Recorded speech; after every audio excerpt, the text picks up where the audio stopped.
অন্তরে বিশ্বাস থাকলে ওই যে মন্দিরের মধ্যে মাটির প্রতিমা রেখে আমরা পূজা করি বাবা, মাটির প্রতিমাও একদিন না একদিন প্রকট হয়ে আমার সম্মুখে দেখা দেবে।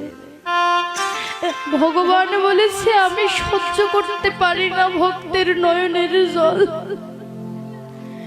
ভক্ত যদি আমার সম্মুখে নয়নে জল ছেড়ে দিয়ে কাঁদে, আমি ভগবান কখনো সইতে পারি না, ছুটে যাই ভক্তের কাছে। এর বাস্তব প্রমাণ দেখবেন শ্রীমদ্ ভগবত গীতার উপরে। যখন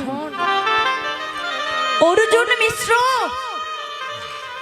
প্রভু অর্জুন যখন রথের মধ্যে বসেছিল, আমার অর্জুনের মস্তকে কৃষ্ণ ছাতা দিয়েছিল, কিন্তু নিজের মস্তকে কিন্তু ছাতা দেয়নি।